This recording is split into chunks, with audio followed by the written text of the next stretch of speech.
Coming to you from Orange County, California, this is the JuggLife podcast with Max Ada and Chad Wesley Smith.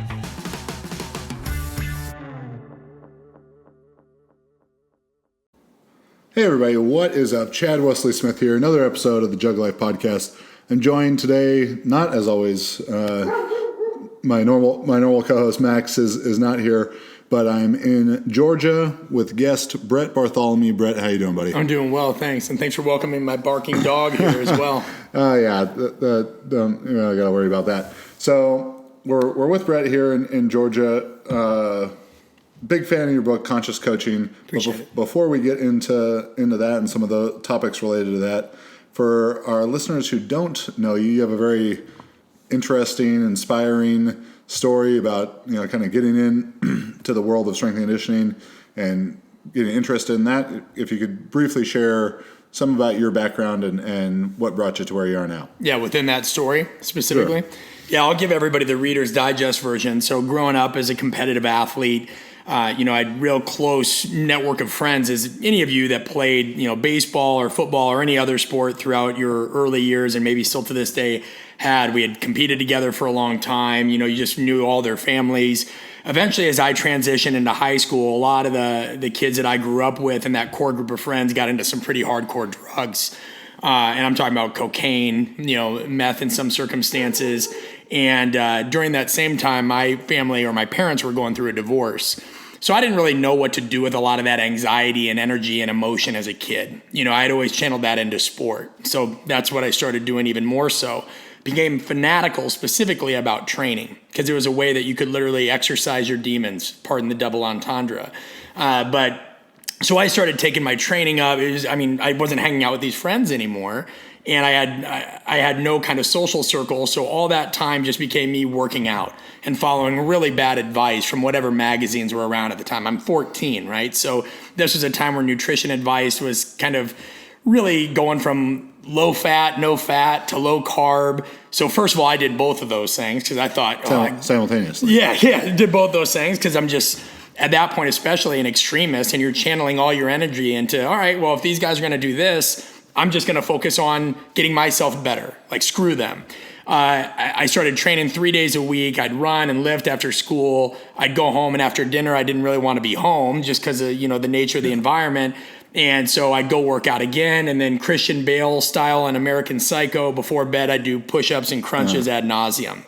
So long story short, it eventually coalesced into just manifested as a depression. I became OCD. It was almost like a machine. This was all I did. It was the only thing that kept me focused and really buffered all the outside noise going on in my life. One day I blacked out, found myself in a doctor's office, and he said, hey, here's the reality of your vitals. You're down near around 39 beats per minute. You're malnourished. Your kidneys and liver are both near failure, and we're going to commit you to an eating disorder hospital. I lost my shit. That was more Christian Bale machinist. Yeah, there's perfect analogy. Psycho. Well, hearing a doctor sit here and say you have an eating disorder, I'm a 14 or 15-year-old guy who's lifting weights, and in my opinion, I didn't have that. But really looking back on it, when your breakfast as a 14-year-old is egg beaters, fat-free, Kraft singles, and turkey bacon, probably have a bit of an eating disorder. But the point wasn't to lose weight. It just became a compulsion. How could I train perfectly? How could I eat perfectly? And so was admitted to an inpatient eating disorder hospital, spent a year of my life there. Very much like the movie, with James Caan, where he's held hostage as an author. What's that movie? She's a fan of you almost feel like a hostage. You're in this 8th floor of a hospital in Minneapolis, Minnesota. Is that where you grew up? No, I grew up in Omaha, Nebraska. Oh, yeah. So in the shadow of Husker Power and strength and conditioning, and so I had already been transfixed by this kind of stuff early on. But so I'm in this hospital in Minnesota because that's where these specialists were, apparently the best of the best. And, every morning you're woken up at around 5 or 5:30, your blood's drawn. They make a decision based on your body weight and your vitals and all these things, whether you can shower or not, because the initial shock of hot or cold could send you into cardiac arrest. Now, normally when I was healthy at this age, at 14, I was around 130 pounds. By the time I was admitted to this hospital, I was about 95. And, so I couldn't shower for the first 2 weeks. You then spend all your time in a day room, this little small, let's call it maybe 400 to 500 square feet room surrounded by plexiglass. Outside of that plexiglass are the nurses, doctors. You're kind of in this observation room. And this is where you spend time essentially just between meals. The hospital makes you eat 6 times a day, pre-ordered meals that are really created by the nutritionist there. You have to have they go off the diabetic exchange ratio. So you had to have a certain amount of carbohydrates, fats, proteins, milks, even desserts, things like that would boost caloric density. And about every hour and a half, you're shuttled into this kitchen or dining room. It's an all glass table. There's nurses at both ends. It's glass because they don't want people hiding food, because people would mask food. They do all kinds of stuff. You're in there with patients with a variety of backgrounds. 60-year-old woman whose husband left her. Bulimia became her way of dealing with that. Junior Olympic wrestler who lost a national tournament and his father beat him. So he developed OCD in terms of training and nutrition to try to minimize any variables that would really, could lead to another loss and subsequently disappointing his father and having a recurrence. A girl that was in the middle of 9 children and just felt like there was no attention placed on her. So her eating disorder was a way of kind of, dealing with that. The point is you had all these people who the food was not really the issue. It was a manifestation of a bigger thing going on. Mm-hmm. The issue with this hospital is essentially you'd go to these groups where you'd have to meet with therapists, and weekly you'd have to meet with psychologists and psychiatrists. And even though these people were heavily and highly credentialed, they always just kind of pigeonholed their diagnosis. They made it about the food. They didn't really listen to client or patients when they were talking about what else was going on in their life. Every time I tried saying, hey, like this place isn't meant for me. I deal with these things. I have some anger issues, whatever. The answer was either to try to medicate you more or to say that you were being non-compliant and you'd get a little check on the clipboard and stay in there longer. Now, again, you can't leave this place. There's no exercise. In that day room, if you fidget, if you chew gum, if you stand, you're reprimanded because of non-exercise thermogenesis. They think you're trying to burn calories. So if you're standing or fidgeting, 1 rap on the wall or the plexiglass. If you do something else, you'll get a second warning. If you do something a third time that they think is just too much activity, right? Anything non-sedentary, you are disciplined by either having to drink a boost or Ensure, like essentially a meal replacement, or you're fed intravenously. Only once you're at a certain percentage of your BMI, which is ridiculous as we know BMI is to gauge anything health-wise, are you allowed to exercise. And that basically is 4 steps down a hallway with 3-pound ankle weights sitting on a stability ball doing leg extensions and planks. Again, everything is very controlled. So without belaboring it and going into the rest of what's discussed in the book, eventually I met a certain standard where I could leave the hospital for an hour. And my parents happened to be up visiting because you're spending, this whole year, this was my home. So I leave the hospital and I go into a Barnes & Noble or some other bookstore. Don't quote me on what it was. And I just know that whatever the hospital is teaching me isn't working. They keep saying, hey, you need this. This is how you regain the weight. And I'm sitting here saying, like, what, eating shit food and not working out or doing anything? Like, this is supposed to be a healthy integration? Come on. But I don't know anything at the time. So I steal 2 books. One was Mike Arthur's book. It was Complete Conditioning for Football. And then another one was Nancy Clark's Sports Nutrition Guidebook. And I had to hide these in the book jackets of other books because when you go back into the hospital, they check everything you bring in because they don't want any paraphernalia, so to speak, around diet, nutrition, exercise, what have you. So I go in and I just, in my spare time, when I am in my room, like when you actually, and the only time you get to go to your room is at night when you go to bed or in the morning, and they check on you periodically, about 30 to 45-minute intervals. They want to make sure you're not exercising. They want to make sure you're still breathing because some people are in that bad of a health state. But I literally am having the time when these people are coming to check to read this stuff. I read everything I can. Eventually, by the grace of God, I get transferred to a therapist within the hospital that finally helps my parents and realize, hey, this probably isn't a place for him. If anything, this place is a bit toxic. And that was admitted by our own standard. I think you got to trust him here and you've got to give this a second chance. But I don't think that this is a healthy place. Got out of the hospital. And again, I'm fast forwarding rapidly. and applied everything I had read from these books. Just tried to get my nutrition state to a better place, exercising the right way, gained 56 pounds in 3 months. Submitted a story later on to Muscle and Fitness magazine. Got in that. It was cool as a success story. Incredible bulking story. Yeah, but here's the thing, right? Like your life depended on it. It was basically that or go back to this shithole hospital. And one of the things that I don't want to be lost upon in the listeners is a lot of this story and why I ended up going the route that I did in strength and conditioning is, one, I saw right there that proper training and nutrition can save a life. It's not just about performance. Like it can alter a life. Two, the coaching piece and why I do art of coaching and so much psychosocial communication stuff now is what you learn is no matter how decorated or educated somebody is, if they don't understand people, that can also cost a life. I saw a lot of people in that hospital not get the help they needed because of the so-called experts in their new shit about personality or human behavior. Yeah, so they wanted to put you guys all into one archetype. Yeah, exactly. And so that's what led me down the path of strength and conditioning and now subsequently really coach development and communication. Well, all right. That's I'd heard it in the book, but that is a pretty remarkable background and very unique background, certainly among strength and conditioning coaches.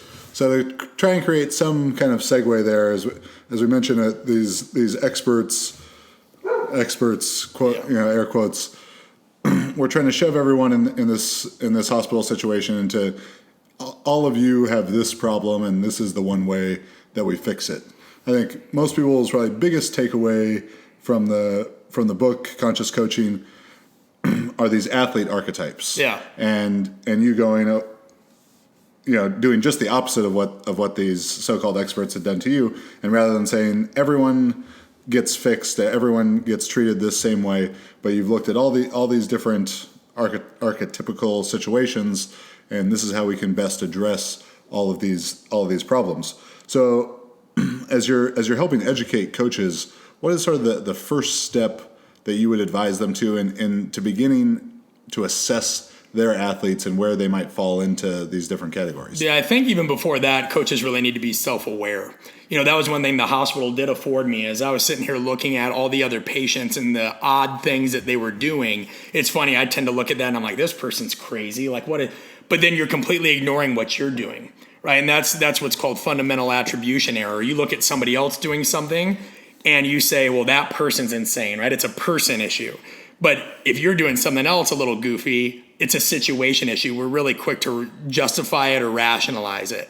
So I think before you even look at archetypes, you have to be self-aware and understand that within the archetypes, things are still going to be fluid. And I think this was something that I didn't realize. Maybe I didn't make apparent enough in the book. You'll have to tell me.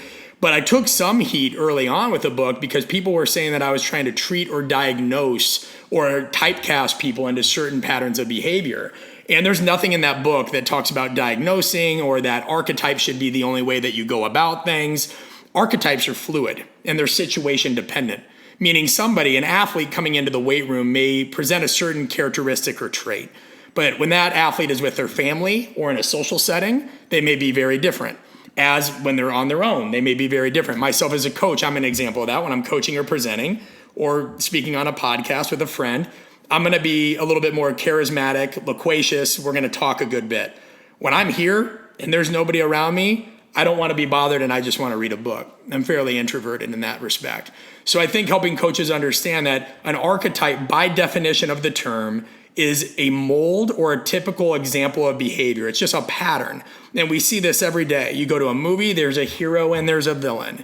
You're on social media, there's the selfie bro, there's the political person, there's the woman that wants to post about her cats. There's just typical molds of behavior. Now, you can't look at those things in a vacuum because people are going to be different and there's going to be fluidity to that, which is why I say coaches need self-awareness. You can't look at an athlete and be like, Billy doesn't want to squat, they're soft. They're the royal archetype. No, maybe Billy just doesn't understand what squatting does to enhance performance. And so that's the thing is, when I was in the hospital, they look at me and say, here's a 97-year-old or 97-pound 14-year-old. He must have an issue with food, Really, my issue wasn't with food as much as it was just depression and lack of control in my life. And so that became a manifestation of what can I control? Food, diet, whatever. It was a way for me to channel energy. So the archetypes are about you understanding and being more conscious of your environment, seeing the landscape there, and knowing that you're going to have to adapt your coaching style. Doesn't matter if you're a John Wooden type as a coach or a Bobby Knight. And who are we to even say what's right and what's wrong? A kid from southeast part of St. Louis is going to want to be coached a little differently than a kid from rural Iowa. Now, that's not always the case, but by and large, I think most people that have coached for a while would agree. You can't coach everybody the same. And that's what the archetypes are about. Just understand the landscape, see what's out there, and know that you're going to have to be adaptable as a communicator. Green Chef is a USDA certified organic company that makes eating well easy and affordable with plans to fit every kind of lifestyle. Green Chef lets you choose from a wide array of easy-to-follow lifestyles with select organic ingredients. Their meal plans include paleo, vegan, vegetarian, pescatarian, Mediterranean, heart smart, lean and clean, keto, gluten-free, and omnivore. With Green Chef, it's easy to eat well and discover new recipes every week that you'll love to cook. Green Chef's expert chefs design flavorful recipes for your lifestyle that go way beyond ordinary substitutions. So let Green Chef do the meal planning, grocery shopping, and most of the prep for you week after week. Green Chef sent me their keto box the other week. Really tasty, easy to do. Definitely a good value if you don't have time to do all your own meal prep, but you still enjoy cooking. So for $50 off your first box of Green Chef, go to greenchef.us/JuggLife. That's $50 off your first box of Green Chef. Go to greenchef.us, not .com, greenchef.us/JuggLife. Now, to that effect, have you seen a big shift over the last 3-5 years as social media has become so much more prevalent, a big shift in personality of your athletes and what they seem to respond to? Yeah, I just think in general, you have people that are a little bit more, and this is multifaceted. Athletes in general, it's been an interesting dichotomy and shift, especially in the professional world, because people are just a little bit more inherently distrusting. They're also a little bit more, look at me, everybody feels like they have a platform. It's kind of like fake rage now is the new black. Everybody feels like their voice can be heard and they've got to put on a show or they've got to be something that they're not. I don't know if that's even just social media. I think that was the rise of the internet that happened. And I think even before those times, there were probably coaches that engaged in what's called, sociologists call impression management. People are always going to go to great lengths to try to convey a certain self-image, whether that's the expert, whether that's I'm, a power lifter, like everybody verbally and non-verbally conveys some kind of information about themselves. I think social media has just amplified it, and primarily because we don't know how to use it really well. I think social media is still a relatively new innovation to the point where we bitch about the mediums, but it's really the messengers. There are lots of people that use social media for really great things. I sit on the board for a nonprofit organization that helps inner city kids learn more about training and movement. If it wasn't for social media, how do we reach those kids? And so to me, it plays a role, but I don't know that it's always the scapegoat that people want it to be. I think that if anything, it's polluted the coach or trainer or whatever you are, listening to this. I think it's polluted that landscape a little bit more because it's turned what we do into the wild, wild west, even more so than the forums of yesteryear, right? That people had where people could get away with making it seem like they were doing stuff they weren't really doing. Mm-hmm. Yeah. I think your point there about almost the coach becoming an archetype and trying to, it's simple to fit into, to take it to the political side of things, you see someone wearing a MAGA hat, and a lot of assumptions are going to be made about that person. Right. Gun, pro-gun, this and that, all these different things. You see a coach who is about West Side, or they're about weightlifting, or they're about functional patterns, or whatever it is, and there's like so many other pieces that are attached to that. Where in the same way that an athlete, we might be able to categorize them in this the royal archetype or whatever. Loose categorization. Yeah. But not every single facet of their personality is going to be identical as someone else in that who might fit loosely into that archetype. The same idea with the coaches. And I noticed the shirt you were wearing the other day and a picture that said adaptable. Yeah. On it. It's the Art of Coaching shirt. When I first put together the Art of Coaching, I'm like, what's the first shirt we make? Well, what are we trying to do? I'm trying to make coaches more adaptable. And so that is, you're spot on. Coaches fit in. These archetypes aren't exclusive to athletes. They're for all of us, right? And if you're not, we had somebody that bought the book. It was a law firm. They're like, this coincides with clients and even members of my legal team. I spoke about the book at Microsoft, and they said we have software designers, engineers, Salesforce. All these people fit into certain archetypical characteristics. At the same time, it's not an absolute list. And some people, would say, oh, these are based on Carl Jung's work and Jungian archetypes, and this is hogwash. And again, the archetypes aren't absolutes, and you can say whatever you want about the research of that. The reality is that every time you go out into public, you're going to see typical examples of behavior. The aggressive driver, you're going to see the talker, the quiet. These things exist. They're not to be debated. So no matter what you think of Carl Jung or his work, typical patterns of behavior exist. They're just incomplete. So what I tell people is, much like you never just get married to one model of training or one exercise or one set and rep scheme, what you have to understand is people also are not one archetype. There are people that can present 2 or 3 archetypical characteristics at once. Humans are complex. That's why you're never really going to be able to, nobody is ever going to write a manual on how to coach everybody. And I know we have this fervent desire for that stuff. What's the best warm up? What's the best way to squat? What's the best way to do this? You have to understand, not you, but all of us, a collective you, have to understand that we're not CPAs. There's not just one way to do your taxes here. Training is fluid. So is the communication. But we never learn the communication piece, right? Because we're too busy reading ebooks that sit here and debate training modalities. Not that those aren't important, but at the end of the day, it's the communication that's going to get the athletes to do these things at a high enough level. Coaches, we care about training, right? Like if somebody tells you and I to go train hard right now, boo-hoo. Like we're going to go out and we're going to strain. Athletes aren't always the same way. There's some people that don't give a shit about that. So if you can't communicate it in a way that resonates, your programming falls flat to a degree to begin with.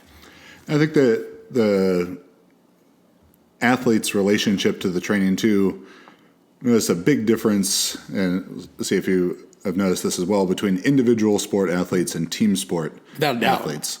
As we deal with pretty much all powerlifters and weightlifters, training is their sport.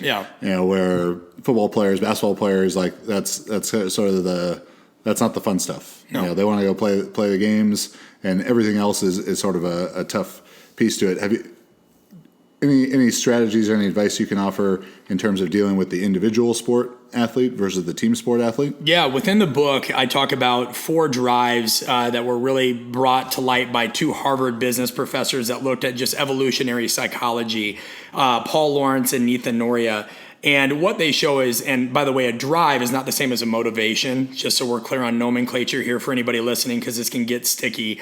A motivation is something that's not indelible. We can all watch a YouTube video or listen to a song and get temporarily motivated. Drives. I have a series of animal memes that I look at actually every morning. Perfect. Some days I'm a lion, some days a lone wolf. What are you today? Hippo. A hippo. Yeah. And what's the hippo connotate? Fast through the water, dangerous, but no one. They're aggressive. Do I need to look out right now? But a drive is, you can think of it as a subconscious influencer of behavior. So there's a researcher at USC. His name's Antonio Damasio, and he looks at cognitive neuroscience and says these are the things that typically whisper in the background that really control our day-to-day actions, habits, and behaviors. And so Paul Lawrence and Ethan Noria talk about the 4 drive model. There's primarily, and again, these aren't absolutes, the drive to learn, the drive to acquire, the drive to bond, and the drive to defend. So what I notice, and let's use American football as an example, just because I coached some guys this morning, so it's relevant and recent. What I notice is when I do competitions that invoke drive to acquire some kind of status, like I'm the fastest guy or somebody signed the biggest contract, whatever, and we pair it up with a guy that's got the drive to defend, somebody who already is that alpha, like I am the fastest guy, I already have the biggest contract. we see a lot of really good, healthy competition, right? That's your one-on-one push-up starts, even utilizing that in velocity-based training, moving the bar, whatever anybody thinks of that. Just good individual competition. Now, linemen tend to be a little bit more drive to bond. I notice when we do team competitions and things when they can kind of impose their will collectively, they're a little bit more oriented to do that. So that could be, the other day we did some shuttle relays where teams had to group up, and to make sure none of them coast or cheat, we'll pair them up, and they usually got a fast guy, kind of a middle of the pack guy, and a slow as shit guy. And everybody's got to bust it because the slow guy doesn't want to be the reason they lose. The fastest guy, right? It's collective. So whenever you address the collective, that usually helps with the drive to bond. Now, to make this a little bit more salient, most of your listeners, and I would imagine everybody at this table, we're drive to learn, right? You like to acquire knowledge. You like to challenge yourself, but you're also drive to bond. That's why you have a podcast and you're trying to spread a message to other people. Everybody is some scale. It's almost like an investment portfolio. It's diversified. Some people have a little bit more of one drive and some others are channeled. But I think as a coach, what I'm getting at, Chad, is you've got to look at what drills am I going over and what's going to resonate with people. Some athletes that might be more drive to learn, they really love the technical cueing. What angle am I at? Where's the body position? What posture? Some guys don't give a shit about that. They just want to go. And pardon my language, I don't know if this is an edited. You can say whatever you want. Right? So I think what I do is I say, what was my session today, both in the weight room and movement-wise? That's why I do speed, agility, what have you. Did I address the technical specifications? Did I address the physiological needs? And what about the psychosocial aspect? Where did guys seem to get engaged and where weren't they? So the 4 drives is kind of what I look at that as, is just, am I speaking not only the same language in terms of verbiage that these guys want to hear things in, but am I looking at what motivates them as well? It's not catering, it's adapting. Like some people are like, who gives a shit? Make these guys do whatever. Well, do you want your programming to elicit higher level adaptations or not? Because you still have to get these guys to do that. Buy-in, to me, the definition of buy-in is commitment plus trust, not obedience. You could coach somebody today and get them to do something. That's obedience. But when they're committed and they trust you, they're going to do that at a higher level. Very cool. So we were talking about it a little bit before we started recording, but so to take a turn from this, to get into the business of coaching. I know you've been the nomadic coach moving all over the country as so many people have, and we've interviewed other college strength coaches and they list off 9 different schools that they've been at in the last 10 years, kind of things. That the business of coaching, so many people listening, and when I was, I started Juggernaut when I was 22, but when That's I was incredible. 19, 20, 21 wanting to do this, I had this vision of what the business of coaching was about. Sure. That it was just about coaching, and I was going to have this gym and we're going to train all these badass athletes, and then started doing it and was like, oh man, there's marketing and there's taxes and there's cleaning bathrooms and there's all this shit.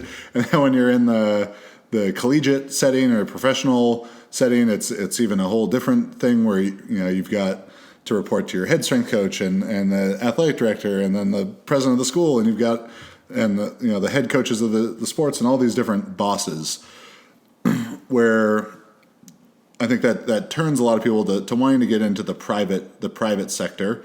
But you've been there, I've been there. It's tough sometimes to say I'm going to make a living, or I'm going to value myself properly.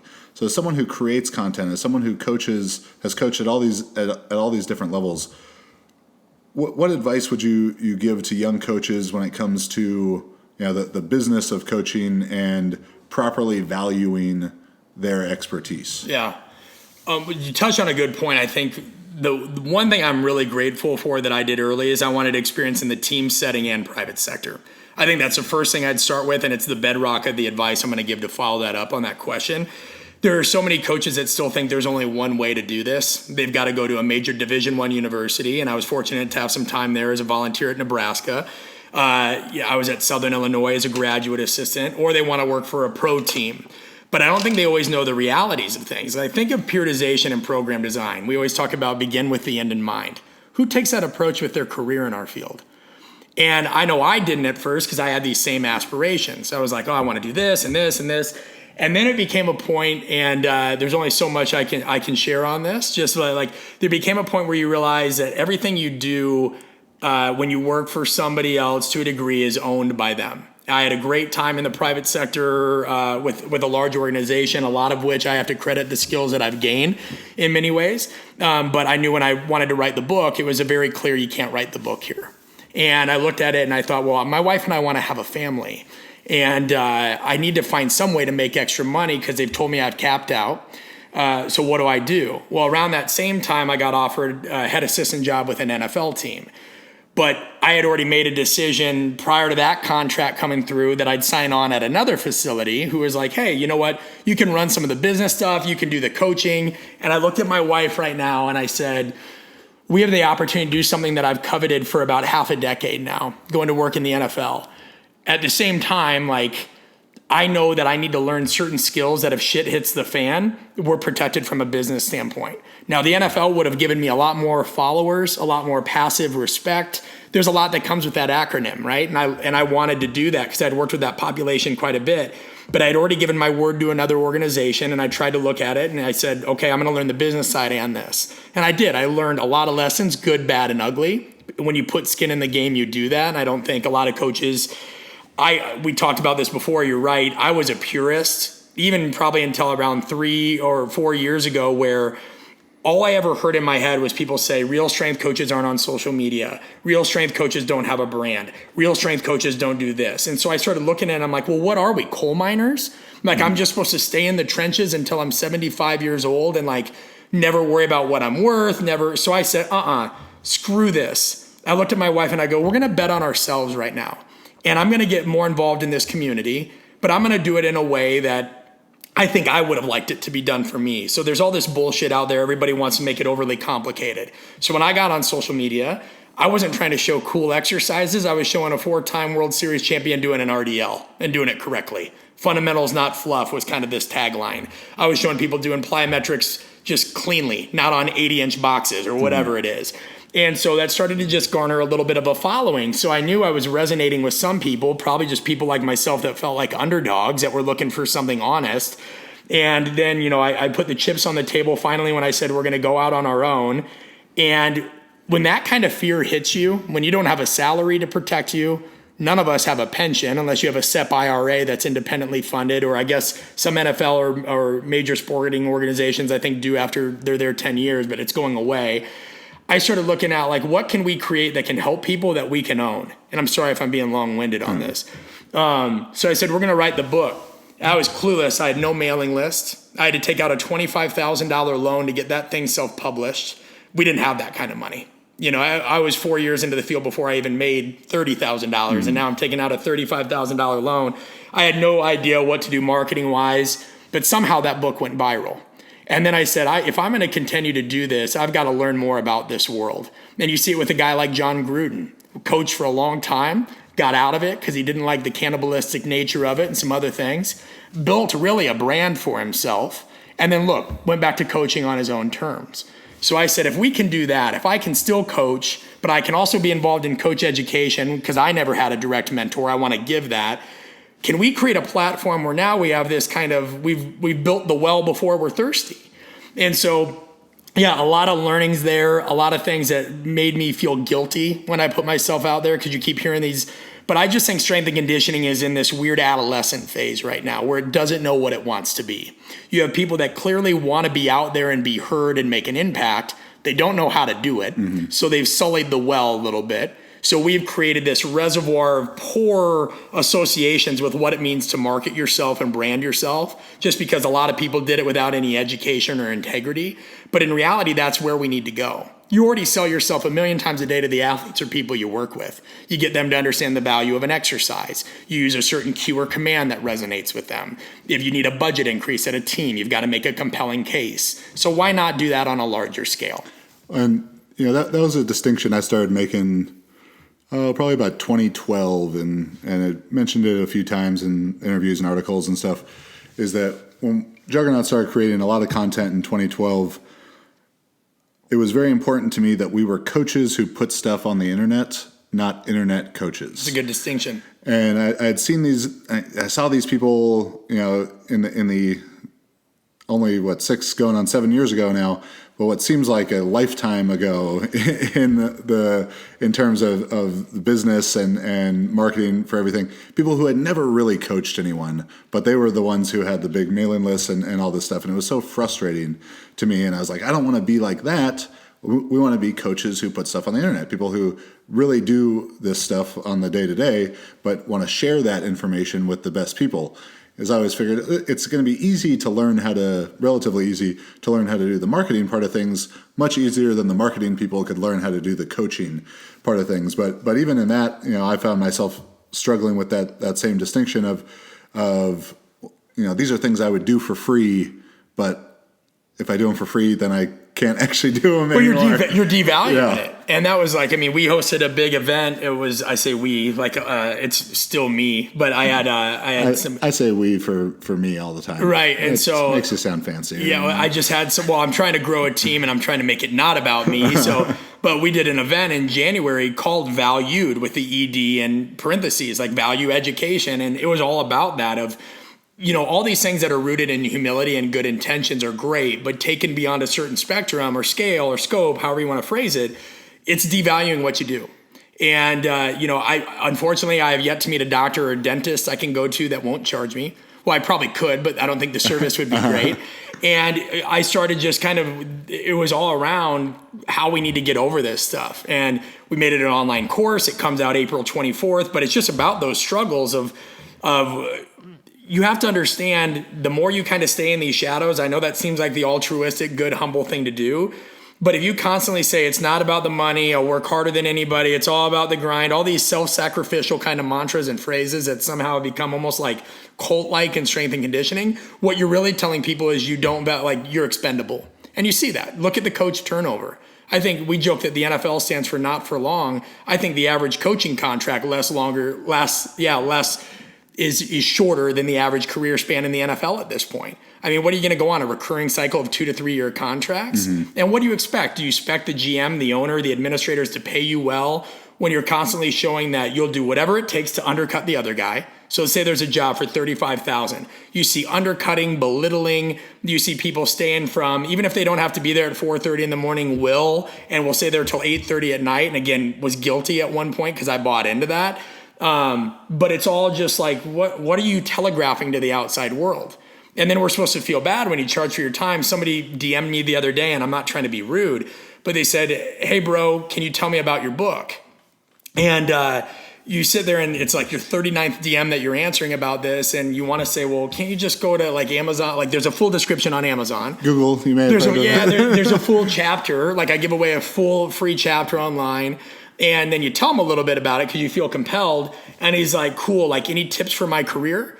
Well, literally, I have a 52-page ebook of all the mistakes I made. Okay, here's a whole book about it. but they don't give a shit. And so like then eventually what I started doing, because it was affecting my marriage, in my first year of marriage, I'm sitting there answering every Twitter DM. Again, because I feel like nobody ever answered my stuff. I want to do it for everybody. My wife would be like, you ever going to get off the phone? So eventually what I learned really just this year is if somebody asks a super in-depth question, like the other day somebody goes, what do you think of FRC? I'm like, bud, I would love to chat with you about this, but like I have 3 jobs that I really manage. Give me a call sometime. Here's the link. And he goes, whoa, I have to pay for your time? And I'm sitting here thinking, yeah, like you generally got to pay for things or earn them in life. Mm-hmm. You can earn them if you want to come help and you want to come be a part of this, or you got to pay it because guess what? The knowledge I acquired on that topic wasn't free either. And it's just odd. It's odd because, again, I don't know what other profession, if I have a handyman come out, we just moved not long ago, I couldn't imagine being like, whoa, I have to pay for you putting that sink together? Are you crazy? I thought if you were in this for the right reasons, bro, I just thought you'd put my sink in. But our field's so odd in that it's got to grow up. Yeah, that's been a big frustration to me, especially with the as beneficial as YouTube has been, as beneficial as Instagram has been, it has devalued the information in some sense because there's so much for free. And I mean, I almost probably screwed myself over in some cases because I'd make these videos and I'd just say everything I thought about it's crazy expensive idea. To do that, time-wise and financially too. And when you think about that, we mentioned this prior to, most of the people in my family have died in their 70s.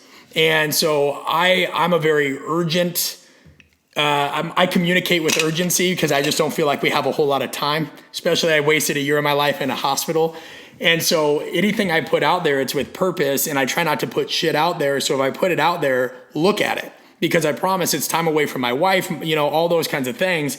And eventually it's funny that we're talking about this because you had no idea, but that's why I put together that event. And that's why I'm doing this course. I just got so tired of it. I'm like, well, I could bitch about it, or I could kind of share the information and maybe even the psychological underpinnings of where this kind of came from to begin with, because I'm getting my doctorate in related subject of why we do these things, why these impression management tactics, why these power dynamics, why the politics, why the envy and ego and insecurity. And so it's why I'm doing a whole course around it now, because it's holding our profession back because we're not acting like professionals. Somebody who, by definition, a professional, gets paid for their expertise and their work. And it doesn't mean you're not in it for the right reasons. It means that, guess what? If I go to the bank and say, I understand I have a mortgage to pay, but I'm in my job for the right reasons and I give a lot of my time for free. Are you sure you can't give me a lower interest rate? They'd be like, get out of here. Yeah, and it even becomes a thing, too, of everyone draws their line at a different place of, clickbaity type of stuff, or I think about when I do other people's podcasts.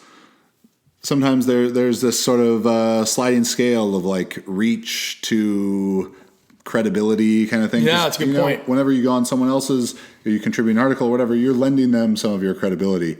And there's some times where it's like, that one's not worth it to me. Yeah. That one, even though they've got this big reach or whatever. And I'm bad at that. I haven't learned to say no yet because I'm just a people pleaser. Well, I mean, I got you on this one, so. Yeah. Well, this was it. But think about the way that you did it, right? You didn't reach out in a transactional fashion. Like, there was a commitment here. I mean, people listening to this don't know he drove a long ways out of his way to come here. Southern California to Georgia. Yeah. But like, on the other hand, you'll get reached out. The other day, somebody said, hey, can you meet me for coffee? Never met this person, another DM example.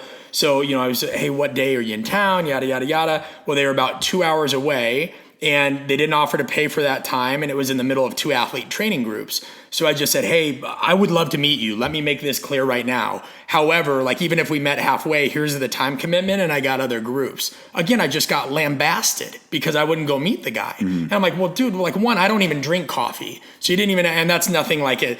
I just never acquired the taste, right? There's no like cool reason why I don't drink coffee. I have many other things, so don't feel offended by that. But like, I'm sitting here like, you didn't even reach out in a way where you even know anything about me, yet you're demanding this of me, and now you're getting mad because of a last minute request that I couldn't fulfill. Where you, on the other hand, like, you made this work and it was easy and you came in, and so I think that goes back to the approach and the importance of the social side of things, how much that really dictates the path of your career. Some of it is I don't know, generational is the right word, but I'll say a generational thing when it comes to coaching, because you and I, how old are you? I just turned 33. Okay, so I turned 33 later this year.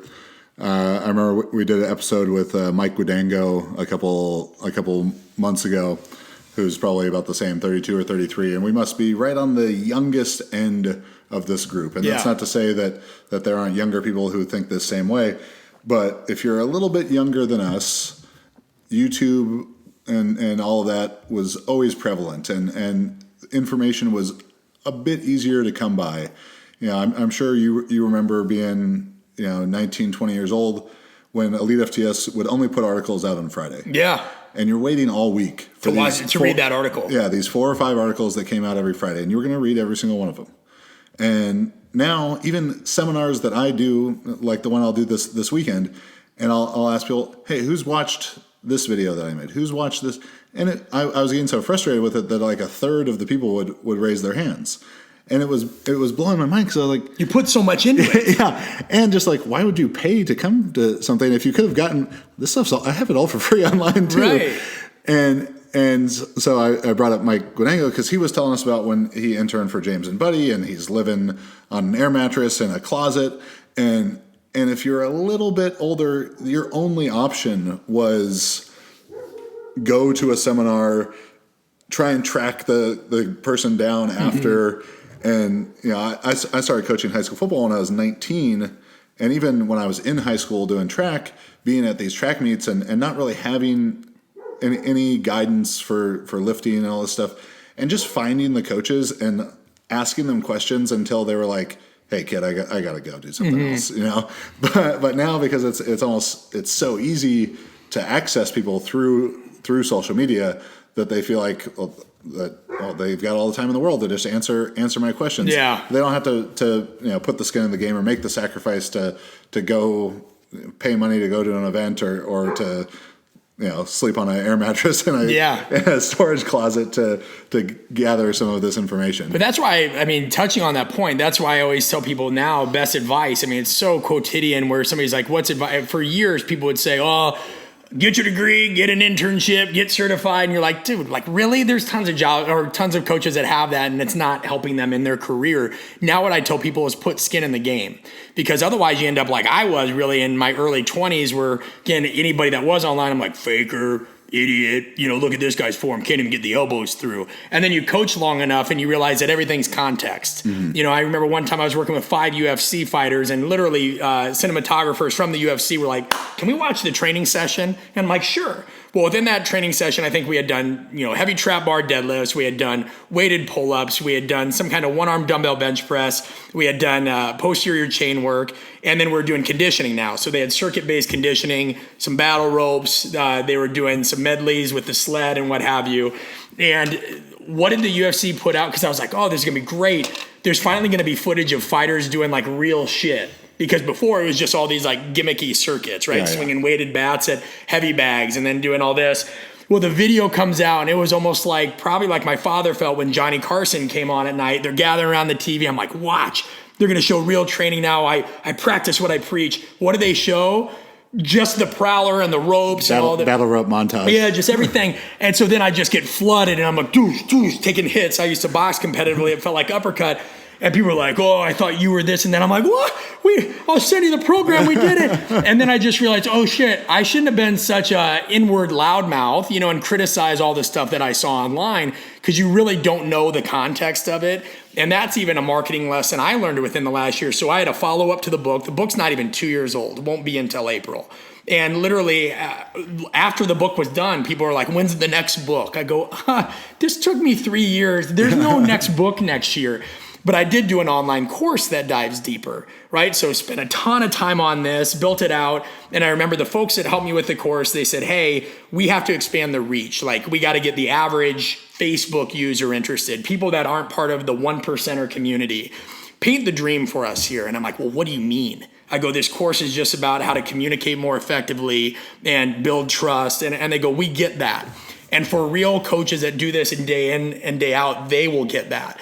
But for the average person that has no clue even what they want to do or isn't even self-aware, you've got to hook them. And I go, that's interesting. I go, well, I'm sitting here thinking, and they're like, Brett, like, what does building trust with people do? I go, well, you get more effort out of them. And to me, that was just obvious. And they're like, well, let's state that. Build more trust and get more effort out of your athletes. That's something that everybody wants to do.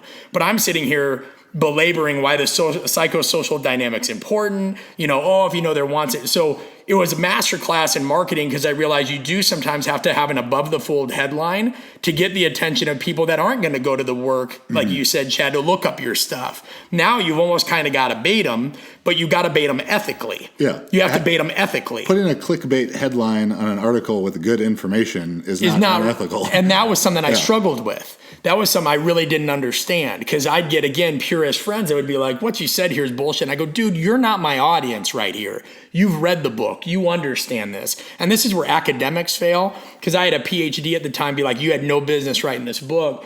You're not a PhD. And I said, I'm confused here. I need to have a PhD to share my coaching experiences, life lessons, and things that I've gathered along the way. Oh, and by the way, I am getting my doctorate, but don't come at me and try to say I have no right to do this. On the other hand, this guy had never coached anybody. So you're sitting here telling me what to write.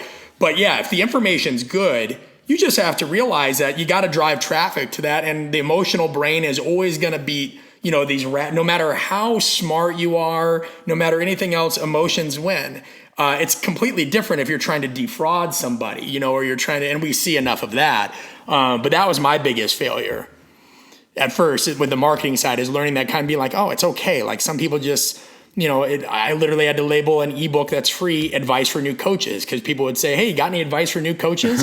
And I sent them a book that's like shit that I learned. And they're like, yeah, but is this for new coaches? And I'm like, I give up. I have no idea what to do with it. I have to put this, if this is what you are looking for, please click here now. And then all these disclaimers. No, just like think and put some effort into your own development. Yeah. So I get heated about it. Oh, for sure. I'm right there. I'm right there with you. Well, I know you're a busy man. You got stuff to do. So go ahead, fire off books, links, seminars, all that stuff. Super easy. The best way to find all those things without belaboring it is just go to artofcoaching.com. You'll find links to the book. You'll find links to the online classes. You'll find links to speaking clinic, all that. And again, it's not the art of coaching. It is just artofcoaching.com. I'm most active on Instagram at coach_Brett B, but artofcoaching.com will get you anywhere you need to go. And the book's on Amazon worldwide. So Conscious Coaching, Amazon. Awesome. Well, this was the JuggLife podcast. 5 stars on iTunes, Spotify, Stitcher, iHeartRadio, all those places. If you're interested in online coaching for powerlifting, weightlifting, super total, we've got all those. jtsstrength.com. Follow me at Chad Wesley Smith and at Juggernaut Training. And I'm not exactly sure when this is going to come out, so I won't talk about any seminars coming up. Brett, thank you so much for taking the time. Thanks, Chad.